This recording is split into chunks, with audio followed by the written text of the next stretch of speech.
Hello, everyone. Welcome to Beginnings, the show that asks, where do creative people come from? My name is Andy. I'm the host of the show and a writer and performer based in Los Angeles, California. How is everyone doing in the slowly crumbling empire? Or, hey, if you're outside of the U.S., good for you, I suppose.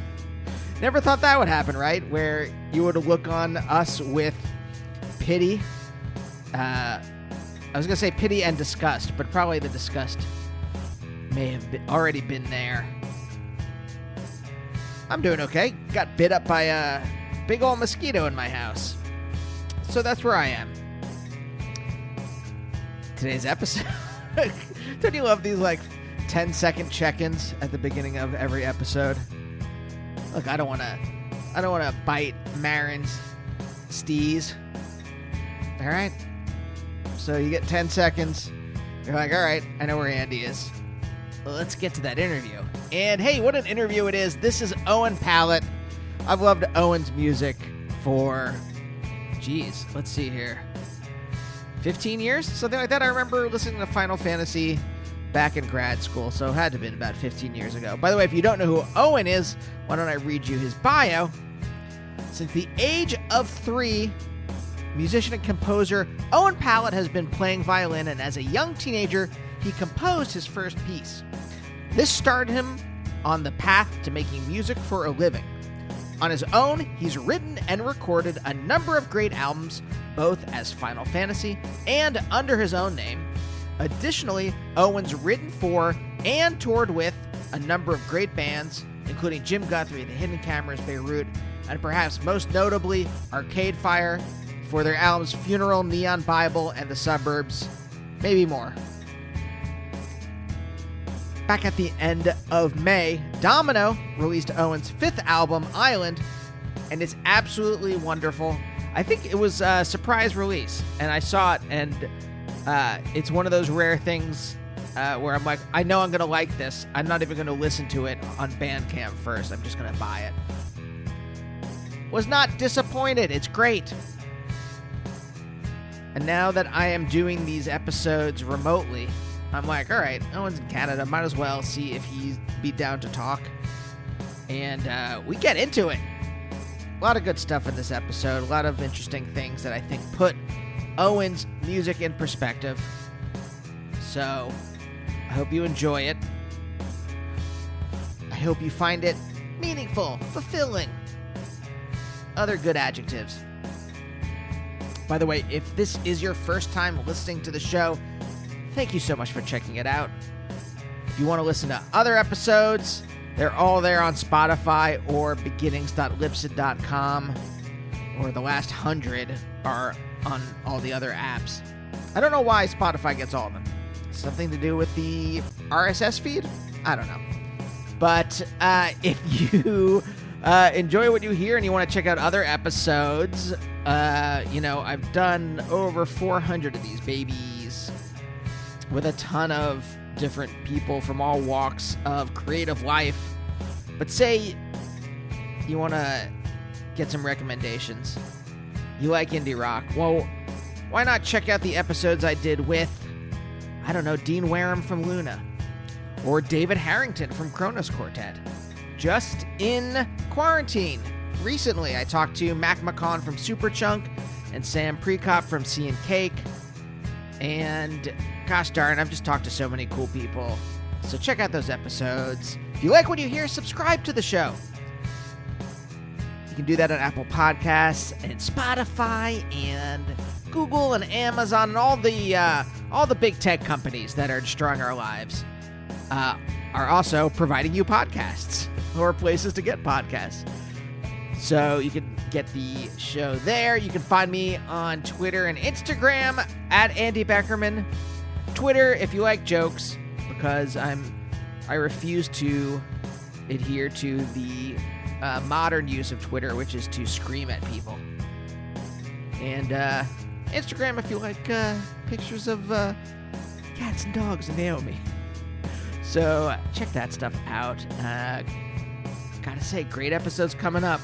I talked to Thurston Moore from Sonic Youth, my one of my favorite comics writers, Cy Spurrier, and a bunch of other cool people. So stay tuned.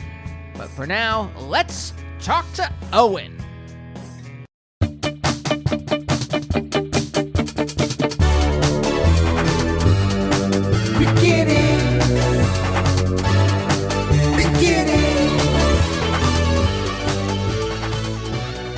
Because I live in Los Angeles, so there are people in their 50s that look in their 30s, either by artificial means or just through like the fact that they are millionaires and can afford to fancy moisturizers and stuff like that. I'm all for it, man. You should make your body look how you want it to. Me, I'm excited about old man Owen.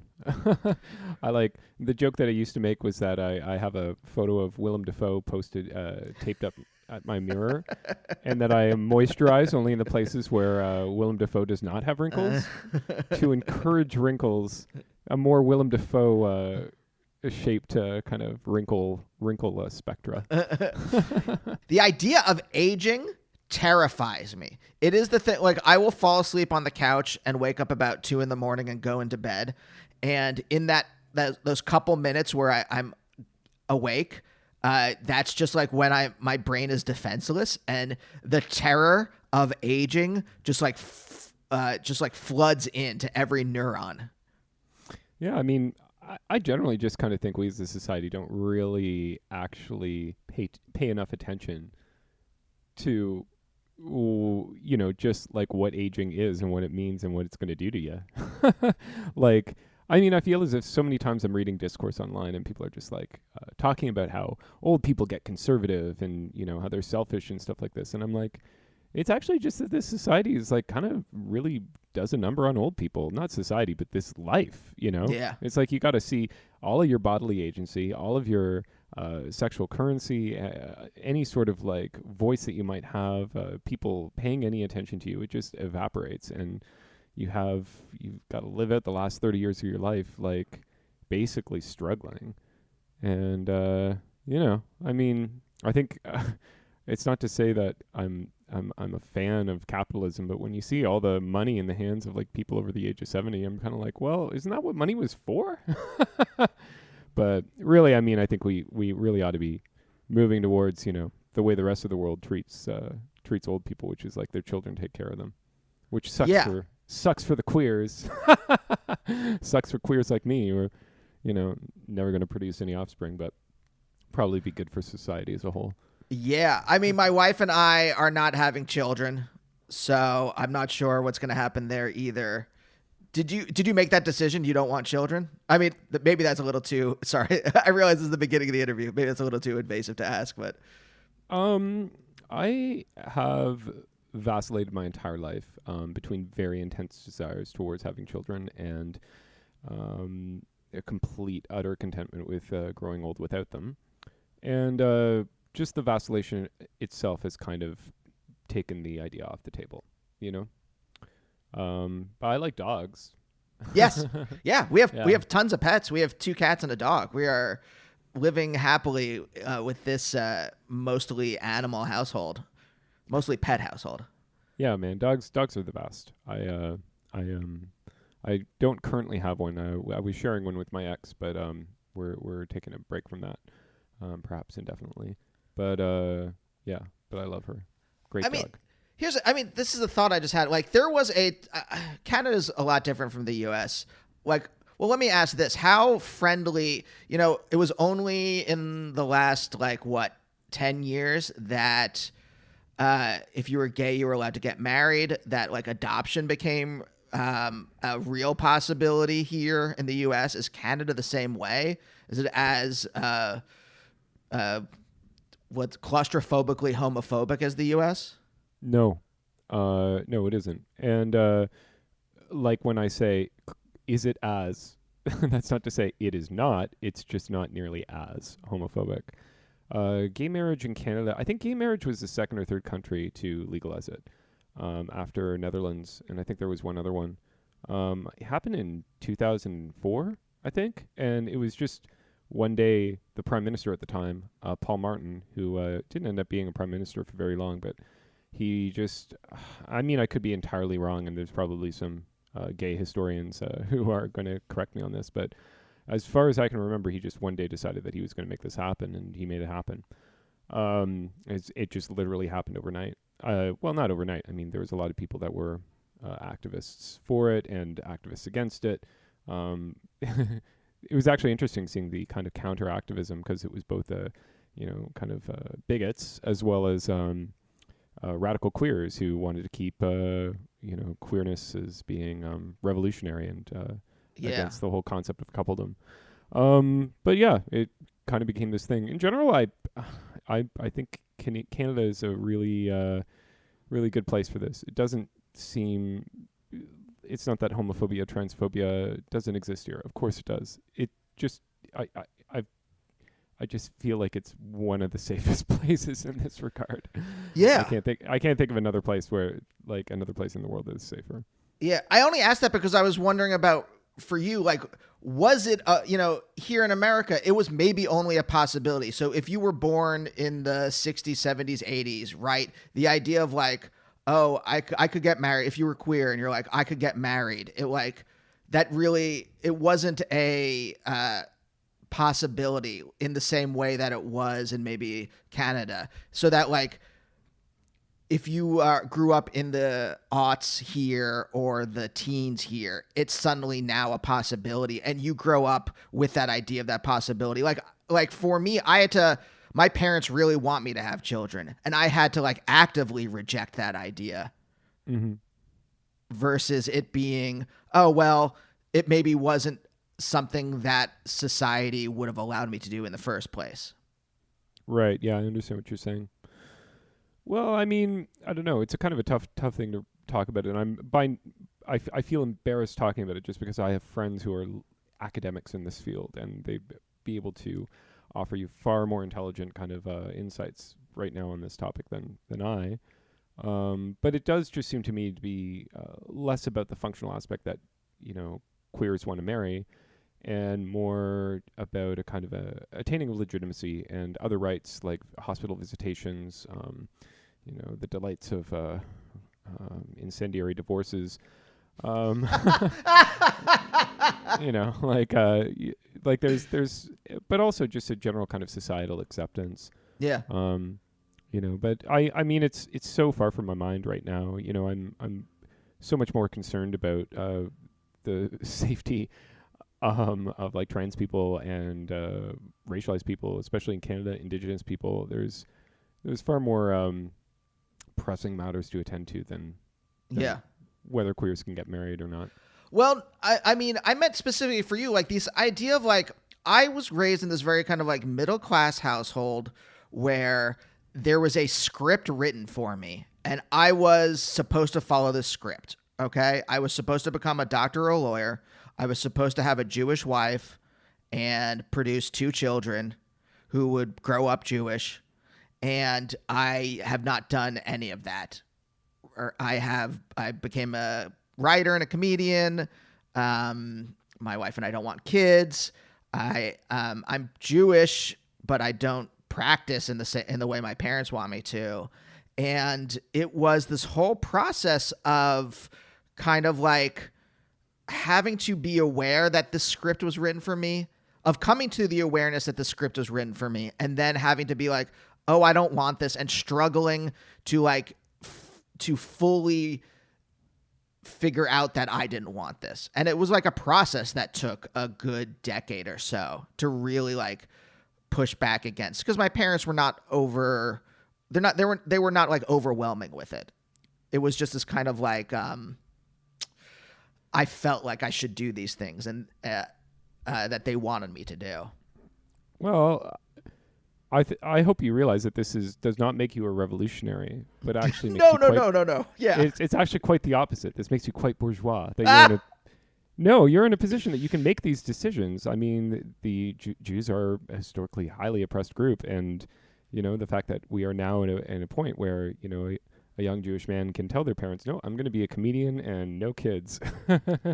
It's just, I mean, so I was reading a similar argument about homosexuals, that homosexuality is itself just like, it's a symptom of the bourgeoisification of like of a society, and Mm.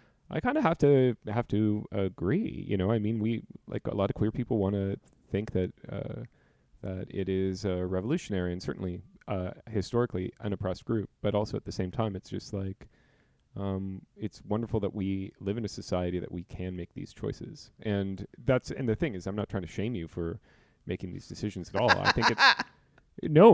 Like I'm excited and happy that you are never going to have children. Nothing fills me with greater joy. I'm just kidding. The shade. No, I'm just kidding. But I what I'm trying to say is that like I think it's just important that people recognize that this is a good thing, that we can tell our parents this and we can say, sorry, Mom, I'm sucking dick. No children, no children coming anytime soon. And you can say, the same thing in not so many words to your parents. Yeah, by the way, I was 100%, I know you know this, but just for the listener, 100% not painting myself as any kind of like I am Che Guevara and I am like standing up on the ramparts yelling.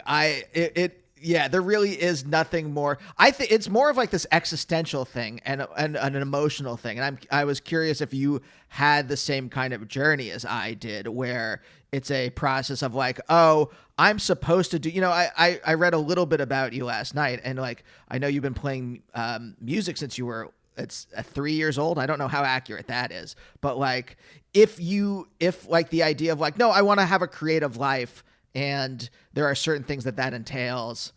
And if it was a struggle at all to have to be like, I'm going to do this, even though culture is telling me I should do other things. Yeah. Well, I mean, I am the product of a middle class household, and my parents were very classical liberal, and allowed me to. They'd bristle at that because liberal means something different in Canada. There's a Liberal Party that's quite centrist, but they were very permissive and encouraging me to pursue whatever it is that I wanted, and I personally do feel a considerable amount of existential angst when it comes to considering the fact that I have chosen a creative career, the fact that that my homosexuality is not guaranteeing any easily attainable offspring, and especially because I have siblings who I have many siblings. I have a lot of siblings, and some of them are professional overachievers, doctors, lawyers, and others are much more radical, and kind of put me to shame in terms of how invested they are in their activist activities. So yeah, I sometimes feel quite pathetic and drink red wine in front of my parents and cry and say like, I'm going to be the one that everyone is supporting. Like, I'm going to be the one begging for money in my 60s. Like, I'm not happy about this, but again, it's just like how lucky we are to be able to beg a family for money. I mean, could be worse things. I could end up dead somehow. So. Oh yes, the idea of like we on the other show that my wife and I do, a friend of ours we had on, and she's a comedian too, but has a garden, like a very expansive garden in her behind her apartment, and she knows how to sew and crochet and all this stuff. And I'm like, oh, you are set up for whenever society falls apart, you're set up to at least sustain yourself. Whereas I'm not sure what's going to happen to me. I think there is, for me, I mean, there's anxiety about everything. There's anxiety. I'm Jewish, and we are, I was going to say bred with anxiety. Maybe that's not the right verb, but like, we certainly, like, it's inserted into us at a very early age when your parents tell you that, like, throughout history, people have tried to commit genocide on us, and they keep hammering that home every time you go to religious school. So there's a certain inbuilt anxiety, but there's also this, like, now there starts to be, I don't know how it feels in Canada, but there's definitely this, like, anxiety about, oh, I've chosen this career. This is the career that, like, that existentially satisfies me. But what happens if it all falls, if society falls apart? I've been thinking about that lately, about this, like, it feels like we're in this paradigm shift, and my dreams, the dreams of what I wanted to do, were built in the old paradigm, and now we're in this new paradigm. Yeah, I see what you're saying. I think there's a lot of factors over the past 5 years that have kind of accelerated a bit of a necessary implosion of certain industries. And I fully believe that my industry, the music industry, is going to be one of the necessary casualties in this paradigm shift. But media in general has just been, I feel, overvalued for a long, long time. People talk about like, oh, you don't have to pay money for music anymore, but it's just kind of like, it is a blip. The whole concept that music would be something that would like, especially an artifact of recorded music, that this would be something that would be paid for as opposed to just widely shared. I don't really know what I'm getting at. I think that we're just going to be seeing a lot.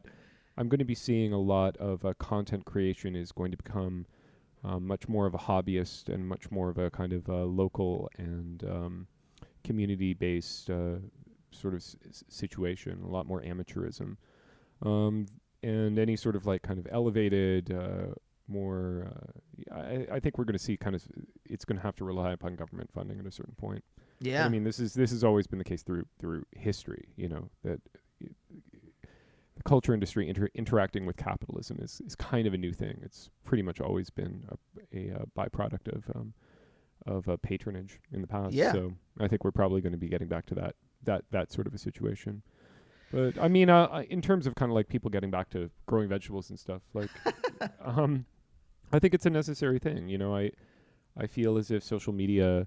It was pointed out to me. I just had a conversation with a friend a couple of days ago that was a real eye opener, and she compared social media to being like The Sims, except with real people, and that's kind of what it is. You're going online and just kind of checking up on all these digital creations that that there are real people behind, but it's just is like a kind of a fantasy world, like a big MMP org or whatever you call them, except with people's lives, and the discourse reflects that, and it's at a certain point you kind of want to maybe go outside and grow some vegetables.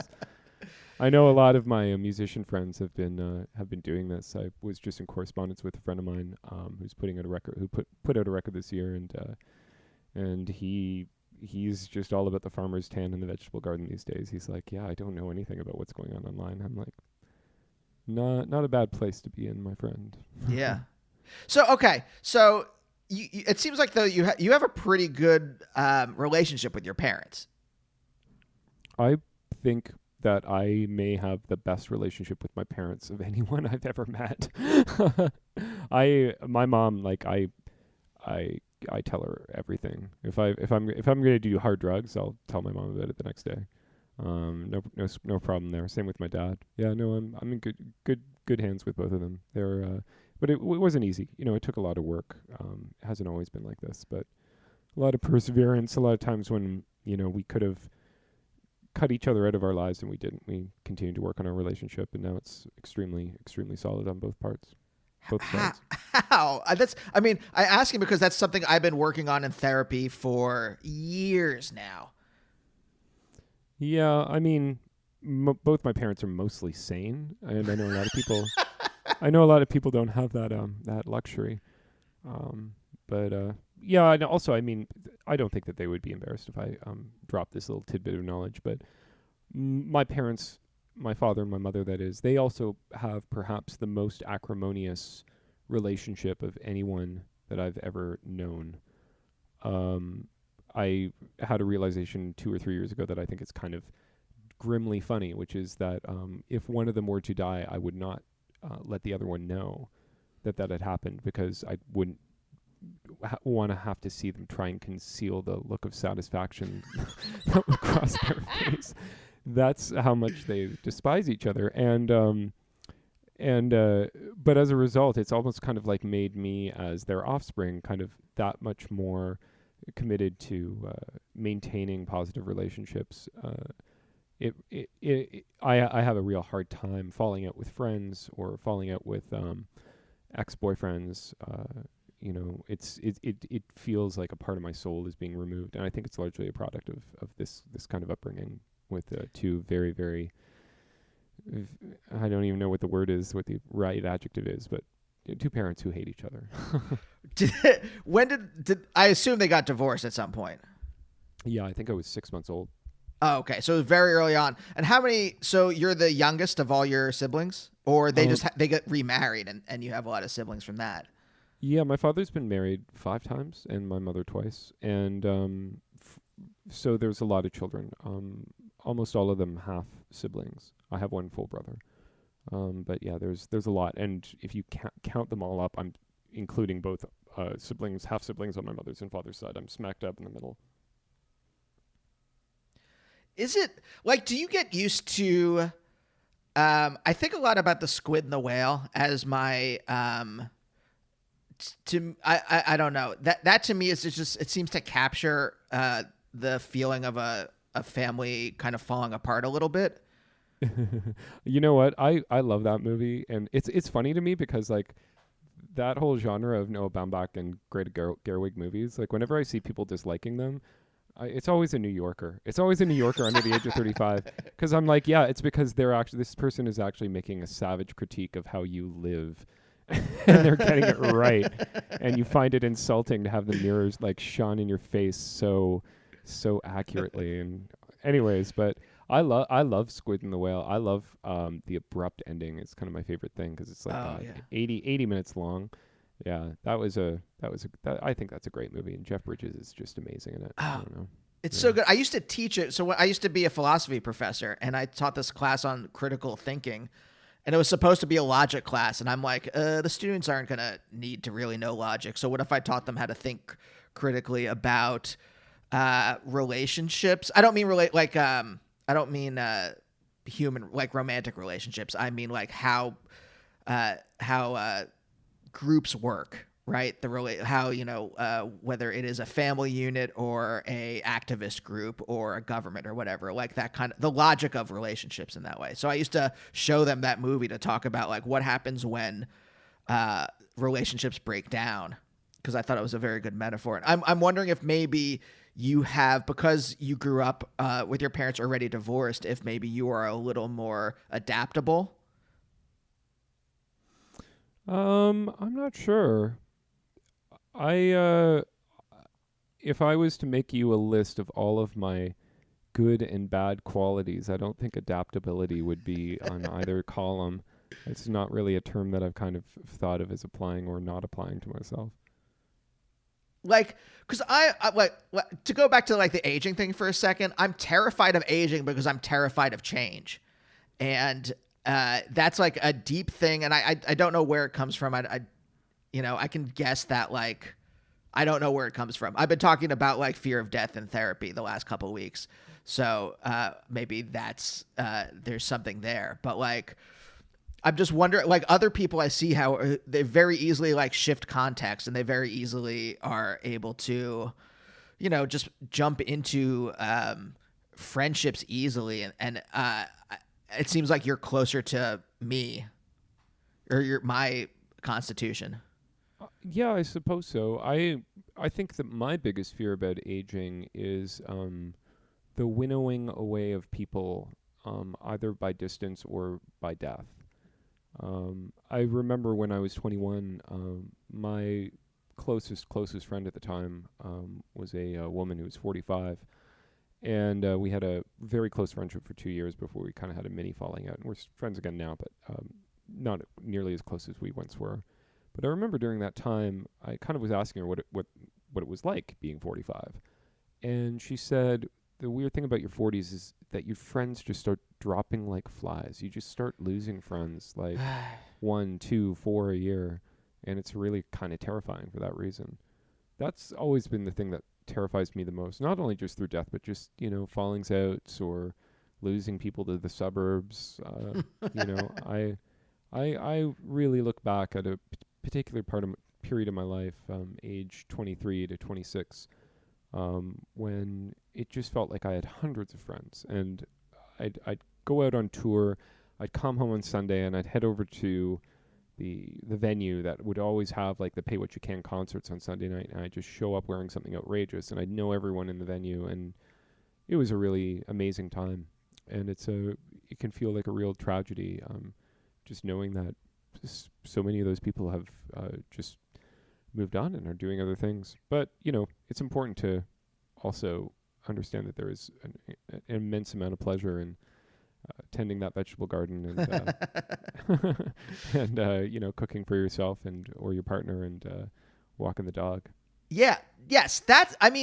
I can't. It's such a weird existential state. Like, there's this just irreducible melancholy to life that I'm just starting to really key into, where it's like, oh no, this stuff, there is a lot of like, it really is meaningful for me to make Naomi dinner and for us to sit together and take a walk with the dog and all this kind of stuff like that. And at the same time, you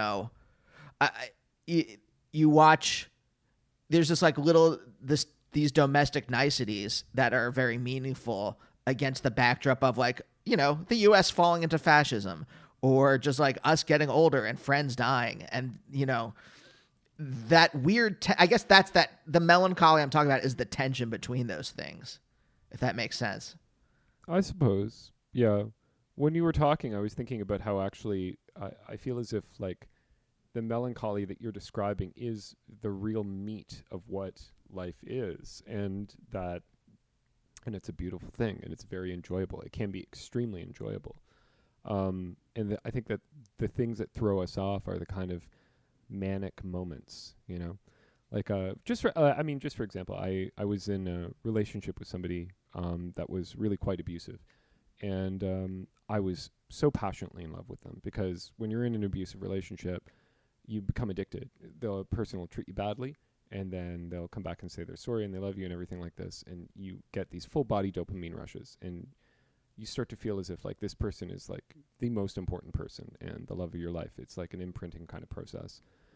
And coming out of it, I really felt like the next couple of relationships that I was in, which were quite pleasant and not marked by this kind of like toxic dynamic, I remember feeling like that it almost kind of felt gray or even kind of boring. Like I was just kind of like, why do I feel bored in this relationship? And I think that boredom is kind of like the melancholy that you're describing. It's like that is actually the normal.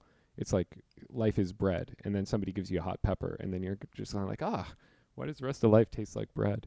But it's the same thing too for artists. It's like you're a musician. It's like you're in your 20s. You go up on stage. You got all these people fawning all over you. Blogs want to write about you. And then suddenly you're 40, and you're just kind of like, oh, this is just this thing that I do. And it's like, yeah, you really enter the starchy. We're in the starchy years of our lives, do you still find like when I make something though, there is still like, whether I'm writing a script or even like something like doing a dumb live show with my wife, like there is something still exciting about the actual process of making. Like the rest of the stuff is that kind of like starchiness that you were talking about, like the businessy things, or like the rote kind of stuff you have to do, the admin stuff, even just like having to rewrite something, there's that kind of starchiness to it. But like the act of creation itself is still exciting. Question mark. It is and it isn't. And I mean, this is an interesting topic for me because I'm crazy. I'm a crazy person. I deal with a lot of mental health crap. And one of the things that has been tracked in people who are, especially people who are professional creatives, is symptoms without a diagnosis of bipolar disorder. Because people who are creative, their brains are naturally in states of manic depression, because the flurry of a creative act creates the same sort of neurological response as a manic episode that a person with bipolar 1 disorder would have. And then there's the subsequent depression. And I can tell you, there is absolutely nothing more thrilling and exciting and addictive than finishing off a terrific lyric or getting the voice demo done. And if you were in communication with any of my friends or even close acquaintances or, my friends as parents, you'd know that typically when I finish a song, everybody hears about it. I'm like, oh my God, listen to what I just did. I'm the best, and it just kind of makes the rounds.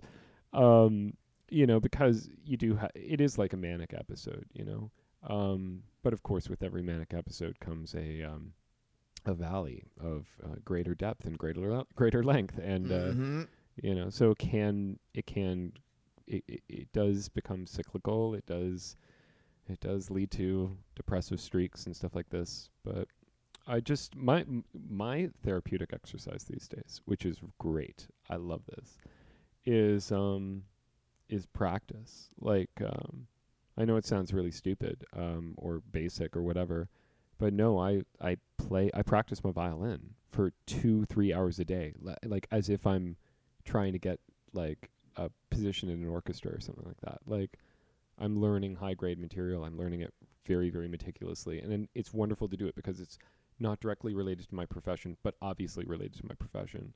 So it's kind of both a hobby and also something that, it's a hobby, but it's also work. But it's such a joy, and it's such just a daily, just wonderful daily respite. And it's really been sustaining me through quarantine, stuff like that, and exercise, and which I haven't been doing these days, but and cooking. These are the things everybody should do. It's like you're depressed, you just need to do exercise, cook for yourself more, and practice your instrument. It's like, yeah, I mean, it's real. It's really interesting that you referred to like that the act of creation in some way follows this pattern, because I've noticed in myself that there's this what I've been calling it like a postpartum depression. Anytime I finish something, even the smallest thing, but especially like a large project, like a script or a pilot or something like that, there's a the larger it is like the larger the project is, or the more effort that I put into the creative act, the deeper that depression is afterwards. The bigger that sink is.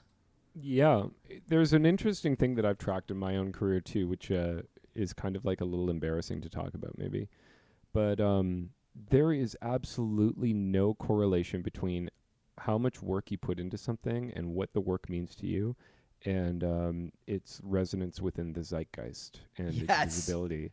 So, like, for example, I was out on touring my album Heartland in 2010, and we were like, I was in Europe, and New York Times had asked me to do this project, and I was just doing this scoring and on the road, just had my headphones on, and it just took 10 days, and then it was done, and I conducted it in Czech Republic and sent it off, and I won an Emmy. And so all my friends and family were just like freaking out, being like, oh, you won an Emmy, that's so crazy. And I'm just kind of sitting here being like, I made this album and it took me 4 years, and I've been touring it all year, and yes, I did just win an Emmy for putting in 10 days of work on something. But it's always been the case too. It's like I think the most egregious example was that I must have spent 4 to 6 weeks writing a ballet, and the only feedback that I got about it was that one of my friends, and I couldn't even be in town in Toronto to see it, but I was so proud of the work that I'd done. It was like a good 25 minutes long, and for full orchestra, and a friend of mine went and saw it, and he said, "This is what you should be doing. This is so intelligent and brilliant what you're doing." But nobody cared. Nobody paid any attention. It just kind of went by. It's like, I doubt there's anybody else in the world who even knows the name of my ballet, because it just kind of came and went. It's kind of strange. And so you just gotta, I wrote down once, that there's nothing more dangerous than the pull of a glowing review. It tries to tell you what it is that you're doing that is actually worth your time, and what isn't, and it's a very dangerous thing. You got to really focus. Got to really focus on the thing that you most want to get out into the world. That animal sound you heard from me was the sound of resonance. It like that. It's especially, I've been here in Los Angeles I've never heard of that animal. That must be a local thing. Delicious food stuff. It's local. It's local to my body. It's a organism that lives in me. I've been in Los Angeles for about 3 years now, and just every myth that I had bought into has been shattered at this point, where the idea of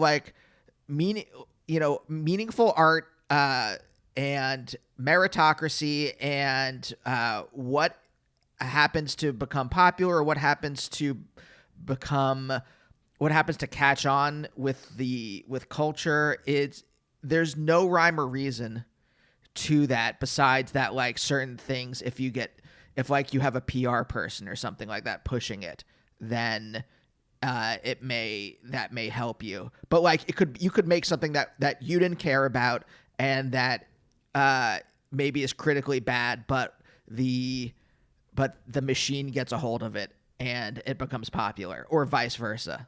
And it's been heartbreaking to go to learn this thing. I agree and disagree with you. I think that there is something that is a constant, that is kind of like ineffable, and that is reliable, and it's unfortunate, and that's money. It's money. Money gets you what you want to get done. Mm-hmm.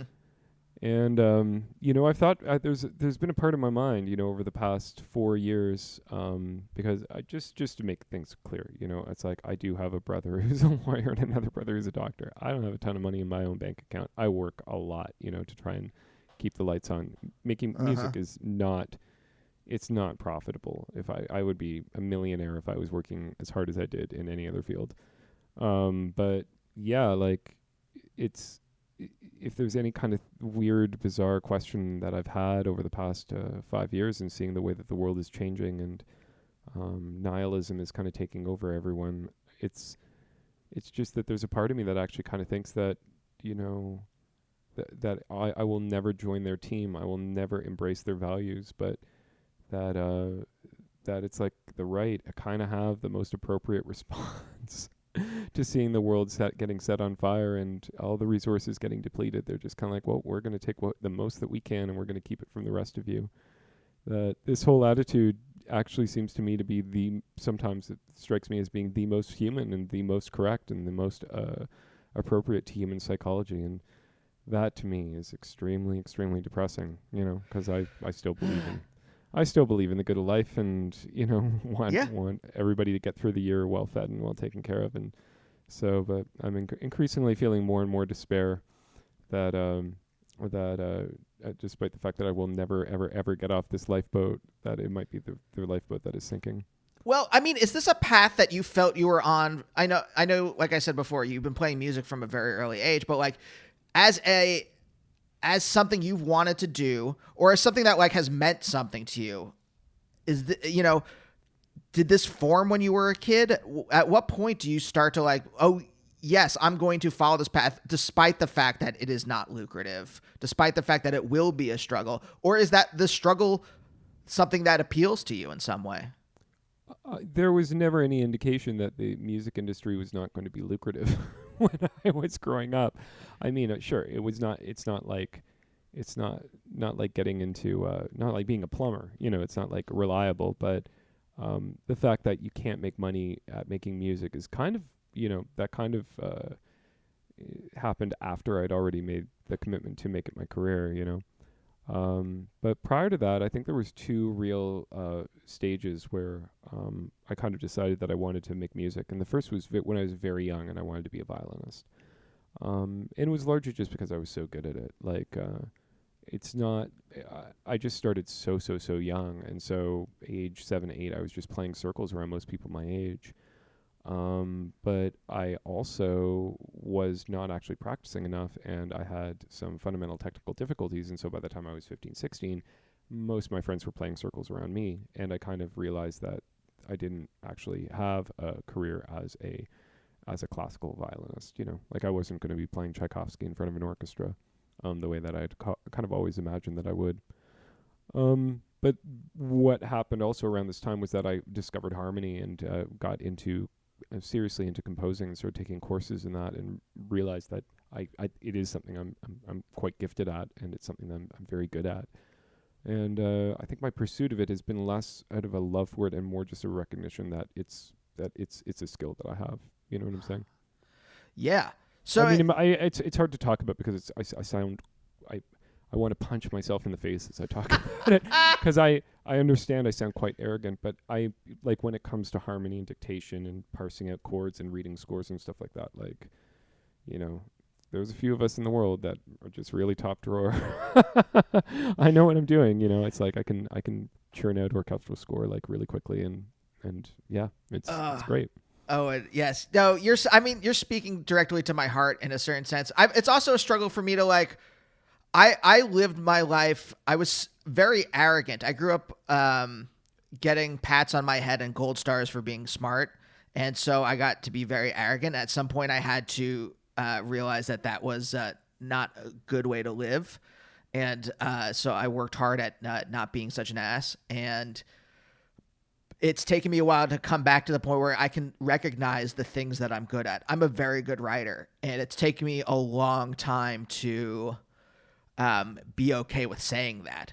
So I kind of I kind of feel where you are coming from.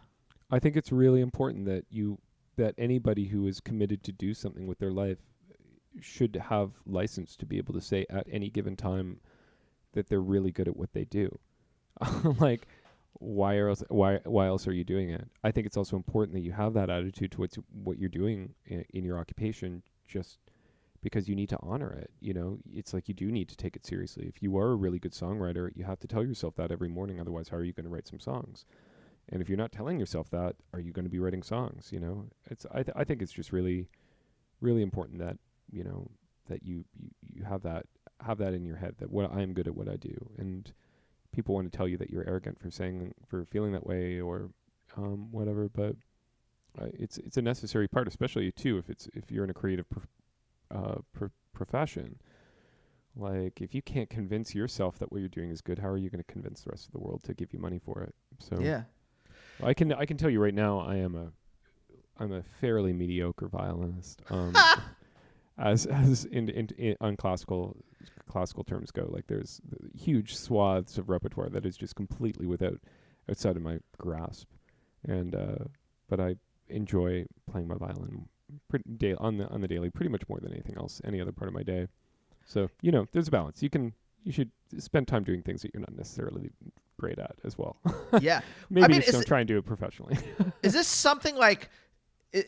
I don't know if this is answerable, but you know, I'll ask anyway. Is this something just because you started playing so young that you kind of develop, like, again, this is why I don't think it's answerable, but like your brain's kind of like is intertwined with the playing this instrument, right? Because you started at such an early age and you're still developing your brain is still developing for the first 18, 20 years of your life. It somehow becomes this primordial part of your self. Yeah, I would say so. I mean, it's also just a part of muscular development. Like, just think of gymnasts. You know what I'm saying? It's like you see gymnasts doing stuff at age 16 that, you know, we as adults, even if we spent the rest of our lives trying to do that, we just couldn't, because our body, we were not gaining those skills in the developmental stage of our lives, you know? It is important if you're going to do something like play the violin, which is a remarkably difficult instrument. You kind of have to learn it as a kid, you know? You can get good at it as an adult and improve in ways that you would never imagine, but the basic building blocks, you kind of got to do it when your body's still growing, because, yeah, your brain and your muscles have to kind of get used to it. Same as dance, same as gymnastics, same as anything. Yeah.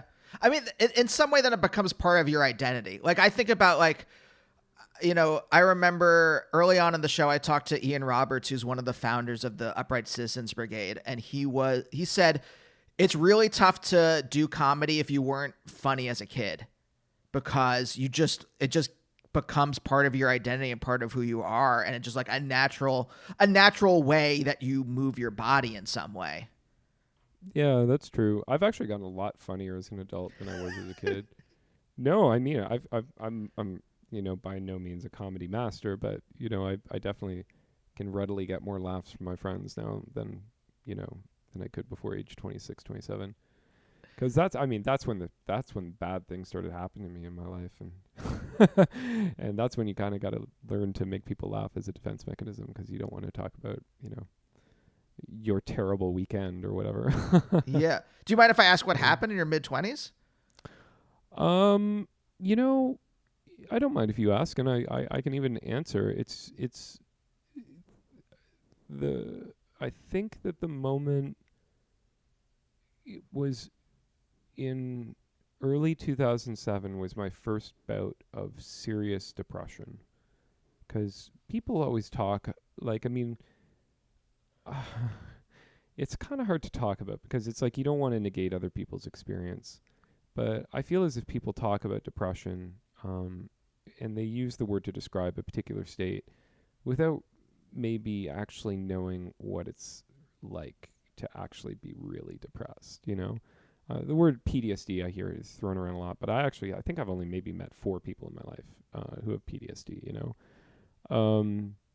But yeah, it was real depression. Like I had just finished the tour cycle for Hipu's Clouds, and it was time to start making new music. And up until this point, I had just been producing so many songs. It's just they'd just been all pouring out of me, and I had made 3 albums in as many years. The first Les Mouches record, and then the first 2 Final Fantasy records. And I decamped back to my parents' place just for a change of pace, so I could really focus on doing some recording and writing some new material. And I don't remember what the system was. I think it was the Nintendo DS had just come out, and I got a Nintendo DS, and the system was supposed to have Metroid Prime come out on it, you know, the kind of the 3D Metroid, but it hadn't come out yet, and instead they had a Metroid Prime pinball. It's like, yeah. And I went back to my parents' place with the intention of kind of like learning some more about recording, like really learning Cubase and recording songs, making demos. And I actually just went to bed for 2.5 months and didn't get out and played Metroid Prime pinball. Around this time, I've been fired from a couple of projects. And when I say a couple, I mean 2. I've been fired twice. And this was the first time that I was fired. I had been asked to write an arrangement for the song Black Like Me, the last track on Spoon's Ga Ga Ga Ga Ga. And I just dropped the ball. It just took me so long. I couldn't get out of bed. I was too busy playing Metroid Prime pinball. It sounds kind of idyllic. It's just like, oh, poor Owen, you know, you're like lying in the bed in your parents' place getting free food and playing Metroid Prime pinball all the time. But it was actually a really, really shockingly awful time. And I kind of only broke out of it when I got back out on the road again and kind of had a little bit of a dip back into the touring lifestyle.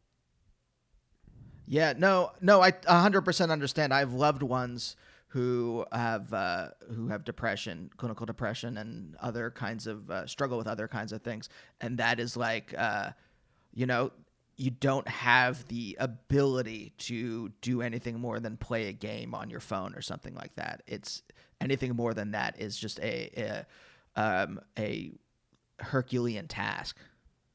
Yeah, it's actually it's interesting because games are actually very good at distracting from rumination. So if you're kind of like have the experience where you're like pacing your apartment talking to yourself because somebody's pissed you off and they're not there for you to chew them out, it's good to distract yourself with a game. But I've also just picked up on it as being a red flag both in my own behavior and the behavior of people I love, people close to me.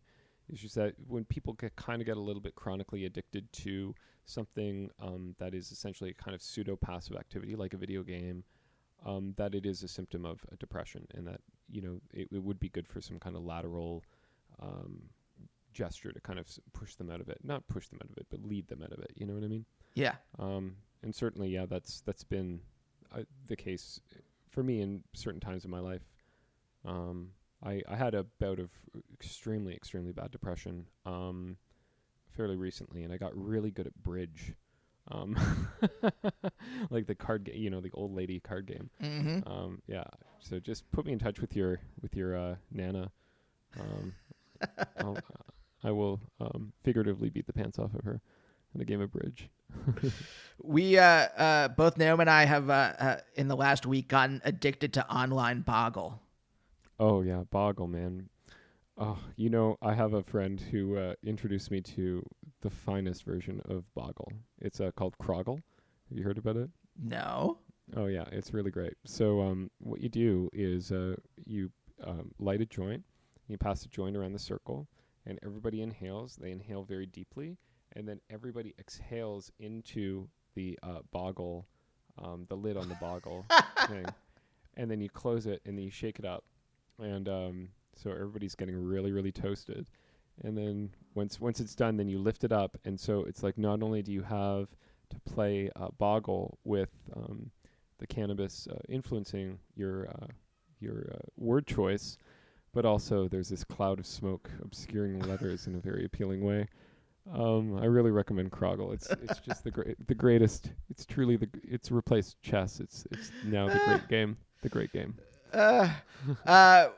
We'll try it once the online Boggle loses. Once it stops pumping, distracting us. I was gonna say pumping dopamine, but it's not even doing that. It's just distracting us from our anxieties at the moment. We will move on. But like, is this like going back to childhood? Is this something you've dealt with even as a child? What, depression? Yeah. No. I mean, I had your standard kind of hormonal depression stuff going on, but no, not really. It really just it comes and goes. For me, it's oftentimes to external factors. Like if I have a falling out with a friend, or if I'm in a bad relationship or something, then I get hit really, really hard. It's been a real struggle. Yeah. I mean, did you grow up going between your parents' houses, or did you just grow up in one house? I was going between houses, and my father was moving around quite a bit as well. He settled in Quebec, I guess, around when I was 14. So it's been Quebec pretty much consistently for a long period of time. But prior to that, it was all over the place. And my mother lived first in Mississauga, which is the largest suburb in North America, and is just west of Toronto, and then moved to Milton, which was a small town that is now part of the largest suburb. Like it kind of got swallowed up by Mississauga at this point, but yeah, so kind of a suburban kid. But and my parents' place was quite isolated in the country where I grew up, and it was lonely, if not for my brothers, with whom I also have a very good relationship with. Yeah. I mean, were you kind of forced to have that relationship? No, we kind of just naturally developed it. I mean, sure, we were boys, so we kind of like fought and got on each other's nerves and put each other down, made each other cry, but yeah, there was always really, really good care there. I just meant in terms of like these kind of like external factors. If you're growing up in kind of like a small town, or you're moving around a lot, I would think that you would tend to like bond more with like your siblings than other people. I suppose so, yeah. Was there a parent that you identified more with when you were growing up? No, not really. My parents are very different. They're both Capricorns, which is kind of ooh. How dare they? Yeah, no, my mom is just a very loving and analytical person. My father's much more manic and kind of creative. My father is a sort of pseudo-professional, pseudo-amateur musician who was much more in academia. He was an entomologist. And really? Yeah. So how is he also like a amateur / professional musician, just on the side? He's not teaching music. No, he was a church organist. But he's a substitute church organist, actually. He was the organist that they'd call if somebody wanted to take a week off. Then he would come in and kind of struggle through the material. I would go with him often, actually, and play César Franck and stuff like that on the violin while he played the organ. Just a couple of kind of lousy instrumentalists trying to get through the world. No, I mean, I know I sound kind of self-deprecating when it comes to my violin playing, because I am a functionally very good violinist, but just in the scheme of actual classical world, it's like, yeah, no, not all that good. Yeah. Yeah. Nobody you'd want to pay money to go see. I mean, no, I'm just asking because I'm trying to get a picture of like, so you do have these examples in your life of someone who is playing music, even on a quasi-professional level when you're growing up. Yeah. Yeah. But I mean, I was playing gigs since I was like quite young too, like 15, 16. I was playing in country bands and stuff like that. When does it actually become like it's not just something that you're good at. It's not just some path you're on, but like you're actually choosing to do this. Well, it's interesting. this is a conversation that I've had with a lot of people who are kind of like seem to desire to turn their musical pursuits into some kind of something professional. And my attitude is, it might sound pessimistic, but it really isn't. I think that you should be dragged kicking and screaming into a life of professional music making. I think that you should try and hold off from it as much as possible. And when I say this, I mean like as being a performer or as being a songwriter or a producer. It's something that you should be pursuing as a hobby all the time and doing all the time. But in terms of like having it turn to be something that you would quit your day job to pursue, it's something that should be resisted, not pursued. And my reasoning is as follows. It's just, firstly, it's a very, very short shelf life.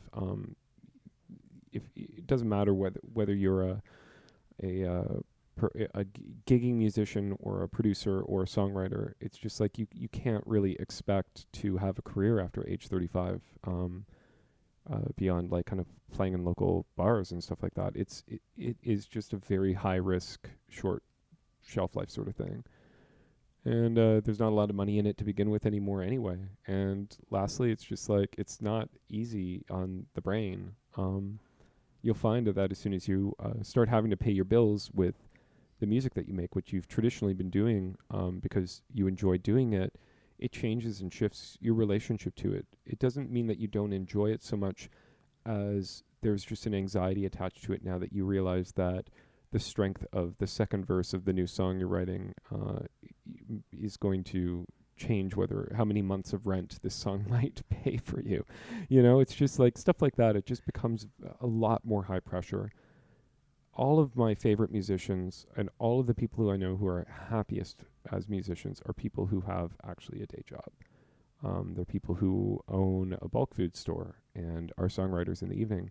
The people who work at a telecoms company and are guitarists in the evening.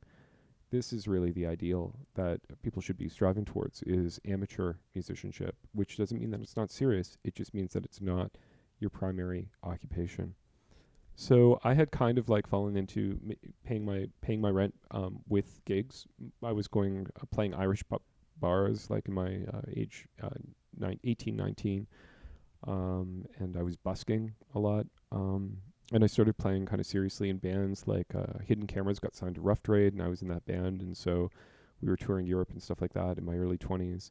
I played with a few other bands that got signed to labels. But then at, I think, age 24 or to age 25, I just realized that despite the fact that the bands that I was in were achieving a kind of a baseline level of success, that I was starving. I was literally starving. I was eating tins of black beans from the corner store and calling it dinner. And I was playing a show in a garage, and I was the skinniest that I've ever been in my life. And I remember this guy came up to me after the show who happened to end up being the host of a huge radio show in Canada. And he ended up giving me a job because he asked me what I did, and I kind of got emotional and started crying in front of him and said, I'm starving and I need a job. And he, not expecting this would lead to a massive change, which would be him offering me a job and me working for him.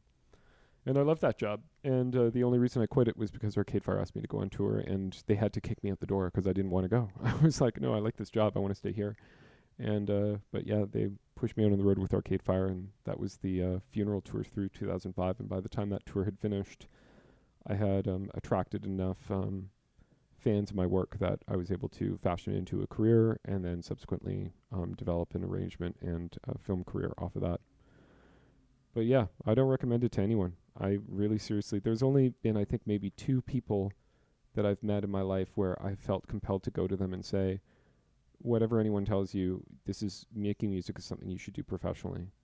And I said that to Grimes in 2011. I was one of 11 people at this shitty show that she was playing at South by Southwest, and I just loved the set so much. I went to her and I said to her, I don't care. I don't know like what people are telling you, but you got to do this. You are going to make a lot of money.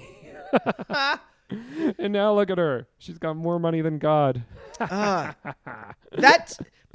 think you identified something that's really important, like that tension between the idea that, like, if you're not professionalizing your art, it's not quote unquote real in some way, or that you are not really doing it. When we live in, I think 2008 was a real kind of, at least in America, was this real flashpoint between, like, I don't know if flashpoint's the right word, but like it was this real kind of like, it made me realize a lot of things where it made me realize that not trying to pursue this professionally was a mistake, because there's no longer anything that is, it's not like my parents where like you work a job for 40 years and you retire and you're fine, right? The world is no longer like that. But so it would be a mistake if I didn't try to really pursue this. But at the same time, at the same time, you are going into a world that's now even more risky. And that, I was just talking to Naomi that I'm finally for the first time in my life, not scared about like paying a bill or being able to afford groceries. And I just remember this. I was like, it's really tough to get out of that mentality. Like when I was in grad school, or when I first moved to New York, of like, oh, I don't know what I'm going to do in 3 weeks if I don't find a temp job, or I don't know what I'm going to do. And it's really tough to get out of that. It's taken me like a decade to get out of that mentality of like, I shouldn't like buy anything that's not necessary, because who knows what's going to happen. It's just a really difficult feeling it's a really difficult feeling to feel then, and it's a really difficult feeling to get out of. And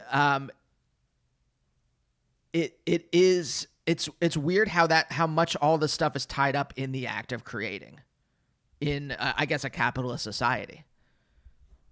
Yeah. Well, it kind of loops back to what we were saying at the beginning of this conversation, is that I feel as if media as an industry, is a bit of a blip, and we are going to be finding ourselves, I think interacting with it more on a local level and more on an unpaid kind of level. People are going to get paid less and less and less until it's no longer even considered an industry anymore. And somewhere out there, Adorno is clapping in his grave, cheering, is like, yes, it came true. Oh man, I can't even take credit for this, but I can't take credit for this at all. This is the observation of Stephen Cato. He's my best friend. I was best man at his wedding, and he ran the Blocks Recording Club founded the Blocks Recording Club in Toronto that was responsible for the dissemination of a lot of my early records. But Steve, he said that that this is the culture industry is truly on its last legs, because you can see all of the former media outlets that used to cover theater and dance and art. They've just kind of like gone to the natural conclusion of like what is at the end of consumption, which is literal consumption, cooking. It's like our current culture is revolving around food blogs and cooking blogs. It's like I've never seen us as a society more interested in the deliciousness of the things that we put into our body. It's just like we have stopped eating art, and we're just actually eating. I love that so much. Actually seems like a good place to end. It seems like, again, we have kind of gone back to the beginning in some way. Yeah, I think we did it. We ran the racetrack, and now it's time for us to stretch. How do you feel? Good, bad, third emotion? I'm honestly feeling like we've been doing this for an hour, and it's a beautiful day, and I want to go to the beach. Oh, that's great. Have fun at the beach, and we'll see you all next time. Bye. Okay. Bye-bye. Thank you. Bye, oh, bye, oh, bye, oh, bye, oh, bye, oh, bye, oh, bye, oh, bye, oh, bye, oh, bye. Bye.